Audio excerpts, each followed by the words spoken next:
Get a new wife for my son. You're useless." Those cruel words were hurled at me without a shred of remorse by my mother-in-law on the very day our multi-generational house was finally completed. I always knew she didn't think much of me. Despite that, I had agreed to build this house, taking her feelings into consideration, but I never expected to be treated with such disdain. I stood there speechless as she smiled smugly. My husband looked as pale as a ghost. She had no idea how deeply her words would cut. "My name is Elena, and I'm 30 years old. After graduating from vocational school, I worked at a production company, drawing illustrations. 2 years ago, I became an independent contractor, working as a freelance designer.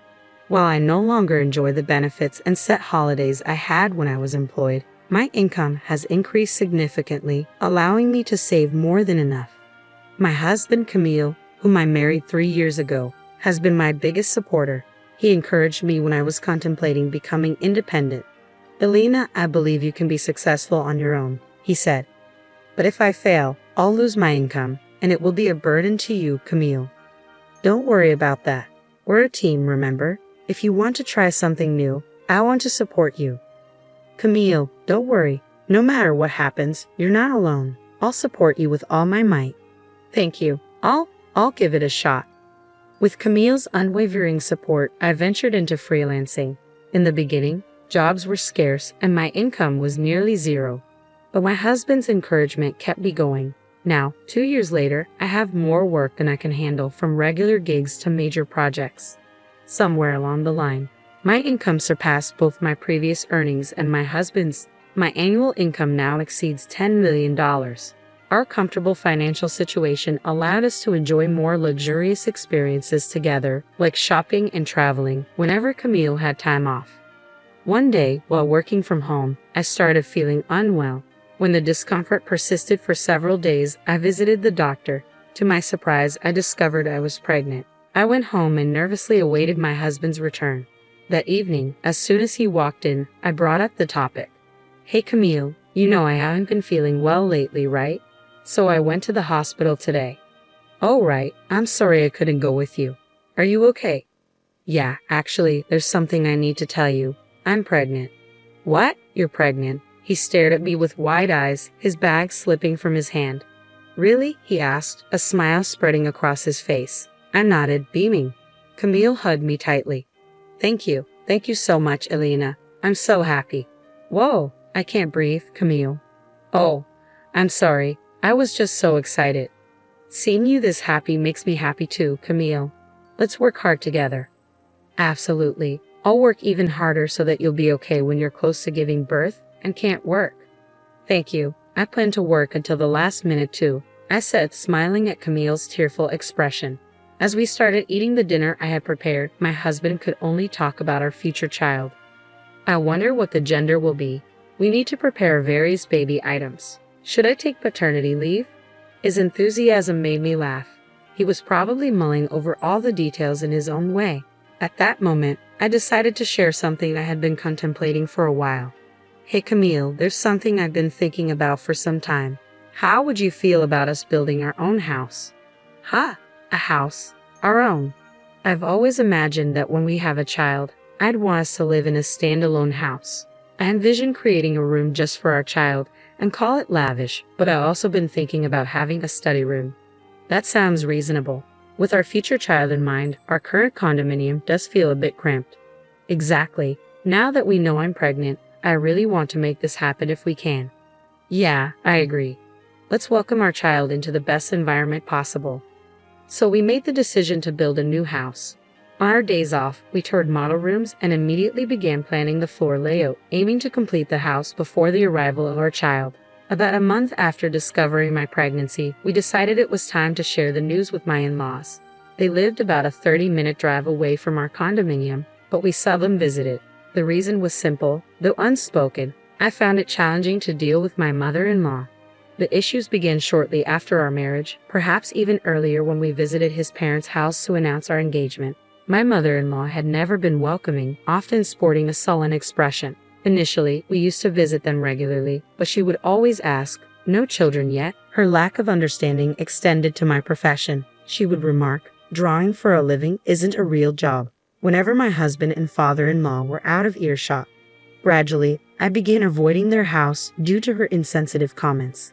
Even when my husband suggested visiting, I would politely decline, citing deadlines. But this time, despite my reservations, I felt obligated to go, believing she might be happy if we shared our pregnancy news. So, with my husband at the wheel, we set out for my in-laws' house. Upon arriving, I was greeted by my mother-in-law's usual sullen demeanor. Well, it's been a long time, hasn't it, Alina? Yes, it has, mother-in-law. I wonder what you've been up to. Surely not just drawing all this time, right? That's what my job entails. Oh, still as feisty as ever.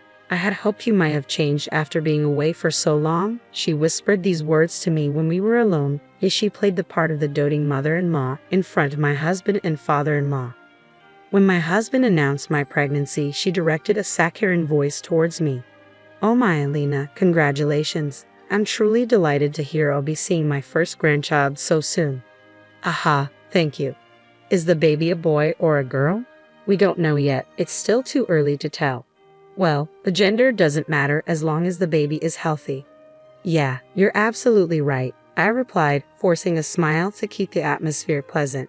After that, we all engaged in casual conversation, with my father-in-law joining in too. Then, amidst the light-hearted banter, my husband dropped a surprising piece of news. You know, we decided to build a new house, my husband announced. What? My mother-in-law's reaction was immediate. My ominous hunch proved correct as she responded with delight. Why not make it a two-family house?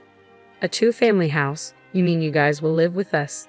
Yes, our house is getting old. We were just debating whether to renovate or move entirely. Well, we didn't really plan to. I'm sure the child will benefit from living with grandparents, right? You agree too, don't you, Dad? My mother-in-law directed the conversation towards my father-in-law. Thrown into the discussion, my father-in-law kept his expression neutral, though there was a hint of joy as he muttered, Yeah, I guess so. Seeing his reaction, my mother-in-law turned to me, her eyes practically shouting, See? Alina, honey, Dad agrees too, so it's okay, right? She pressed. It's all so sudden. Why not? It seems more families are going nuclear these days. I'm sure we'll have a blast living together, she insisted. I hesitated, unsure how to respond. When the baby comes, working will be hard, you know. Wouldn't it be nice to have someone close by to help out with housework? My mother-in-law's suggestion gave me pause. Well, I had to admit she had a point. Balancing work and caring for a newborn would be challenging. If my mother-in-law was willing to lend a hand, it could make a significant difference. But did that mean we should live together? She seemed genuinely thrilled about the baby, which softened my reservations. Yet I found myself grappling with conflicting emotions. From then on, my mother-in-law's demeanor towards me shifted drastically. Regular texts flooded my phone. How are you feeling? If you need anything, just let me know. And other comforting messages. Perhaps the pregnancy prompted her change in attitude. Slowly, I began to let my guard down. One day, my husband posed the question, what are we going to do about the two-family house idea? As my mother-in-law's kindness grew, my perspective began to shift. Well, since your parents are so keen on the idea, maybe we should give it a try. Really? Are you sure? I thought you didn't get along with my parents.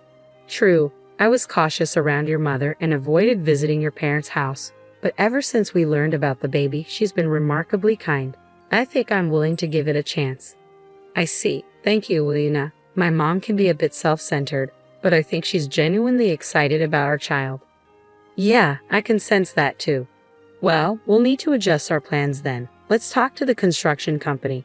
A few days later, we returned to the construction company we had consulted before and informed them of our decision to proceed with building a two-family house. With some floor plans already in mind, we worked to expand upon them. The process of designing our new home progressed steadily, with us occasionally bringing my in-laws along to consult with the construction company. But I remained oblivious, unaware that this decision would lead to such a predicament. A few months later, as I entered my third trimester, construction began. When I called my mother-in-law, Emil, to share the news, she dropped a bombshell. I've waited so long for this moment. I was getting pretty tired of having to be nice to you. What? Mother-in-law? Your baby is a girl, isn't it? You're so useless. Didn't I tell you not to have anything but a boy? Wait a minute, when I told you the gender last time, you said girls' clothes are cute. That's nice too. That's because your husband and Camille were there. You're not an idiot, are you? Is that so? Her words struck me like a heavy blow. I was rendered speechless as she continued mercilessly. Just so you know, it's too late to regret it now. The house is already under construction. I was just pretending to get along with you to ensure we'd live in the new house. Mother-in-law. Oh, by the way, I've made quite a few arrangements. Look forward to it, all right. With that, she hung up, leaving me with the dial tone. I couldn't fathom what my mother-in-law meant by arrangements, but the realization that she hadn't changed at all hit me even harder. I wanted to confide in my husband, but I couldn't bring myself to disrupt his happiness as he joyfully anticipated the baby's arrival. I had hoped to settle the matter after giving birth and calming down by the time the house was completed. A few months later, our daughter arrived safely, and the house was finished about 6 months later. We had briefed my husband on the rough details, and we agreed to keep our interactions with my mother-in-law to a minimum while allowing her to live in the two-family house we had built. However, on the day of the handover, my mother-in-law, brimming with anticipation, said to me, "Finally, this moment has arrived, Elena. Thank you for your efforts. From now on, you're on your own. Best of luck with your job and childcare." Excuse me, mother-in-law? Not only me, but my husband and father-in-law were also left speechless. My mother-in-law, perhaps thinking that since the house was built, anything would suffice, continued to utter heartless words. "I'm sure you know I despise a bride as charmless as you. If you're aware, why not just leave with that child?" Wait a moment, what are you saying? I found a new bride for my son. Divorce your incompetent husband again, all right? I've reached out to everyone I know who has a daughter. I searched for a docile girl among them. I believe she'll be obedient and become a housewife as I desire. In that moment, something inside me shattered with a deafening crash. A new bride? You must be joking. I was considering letting bygones be bygones and allowing her to stay with us. Enough, I'm going to evict her. With unwavering determination, I confronted the smirking mother-in-law before me. You're the one who needs to leave. Mother-in-law, what? What are you talking about? This house was built by my son, so there's no reason for me to leave. Oh, you're quite confident, aren't you? Naturally, even if you ask me to leave, it's my son's house, so I'll continue living here. Observing my mother-in-law's excessive confidence, I couldn't help but chuckle. Meanwhile, my husband spoke up slowly, his face draining of color. Mom, don't tell me you didn't know. Ha! What do you mean, Camille? This house, this duplex, was built under Elena's name. What? The proud smile my mother-in-law had been wearing just moments ago vanished instantly, replaced by a look of shock. Visibly upset, she struggled to form her words. What are you talking about? She doesn't even have a job. How could she? That's what I've been telling you. Elena is an independent woman. She earns much more than I do. Is that true? Absolutely. When we decided to build this duplex, we exceeded our budget, but Elena covered the extra costs. What? That can't be true. The once smiling mother-in-law quickly paled, her expression now ashen. The final blow came from my father-in-law. He leveled a sharp accusation at my mother-in-law, who crumpled under the weight of his words. What was that remark you made earlier? Are you telling me you've been treating Elena like this behind our backs all along? And what about wanting a new wife? No, that's not it. I was just considering what's best for Camille. What's best for Camille? This was all you're doing. How could you treat Elena this way? I never thought you could stoop so low. I wanted to. No, please. Father-in-law declared, I'm going to get the divorce papers, and left the room. Left alone with me, mother-in-law turned to me, her eyes brimming with tears. Elena, please, you have to help me. If things continue like this, he's going to divorce me. What do you mean by help? This situation is of your own making, isn't it? Please, just say that I admit I was wrong. From now on, I'll accept you as my daughter-in-law, okay? Please. Despite her plea, there was no sincerity in her words. Looking at mother-in-law, who cared only about herself. I felt a wave of disgust wash over me. I stared at her with the coldest gaze I could muster and spoke firmly. Accept me as your daughter-in-law. Your acceptance means nothing to me. We're not a family anymore, remember? You have the audacity to apologize without meaning it? You're despicable. How dare you call me? Excuse me. You who have been hurling insults at me this entire time. are now playing the victim. You squandered the opportunity I extended to you. From this moment on, I will never forgive you. You are not welcome in this house, and you will never see our daughter again. If you comprehend that, then leave right now. You are worthless." Leaving mother-in-law standing there, my husband and I, holding our daughter, entered the house. We locked the door behind us, denying mother-in-law entry. Despite her relentless shouting outside, we ignored her. Father-in-law returned with the divorce papers. He insisted mother-in-law complete them on the spot, and then promptly filed them. It transpired that mother-in-law had been borrowing money from father-in-law. She was given an ultimatum: repay the money immediately or face divorce. Being a housewife with no means to repay the debt within a few days, mother-in-law reluctantly opted for divorce. We allowed father-in-law inside the house and secured the door once more. After some time, mother-in-law continued causing a commotion outside our house, but before long she vanished.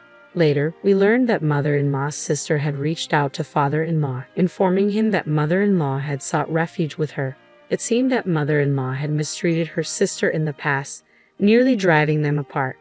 Now, in return for providing shelter, her sister was exacting revenge by assigning mother-in-law to all the household chores. It was clear she wasn't enjoying the easy life she once had. Meanwhile, our family of 4 was thriving.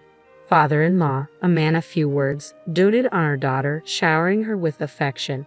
His presence alone sufficed to fill her with love.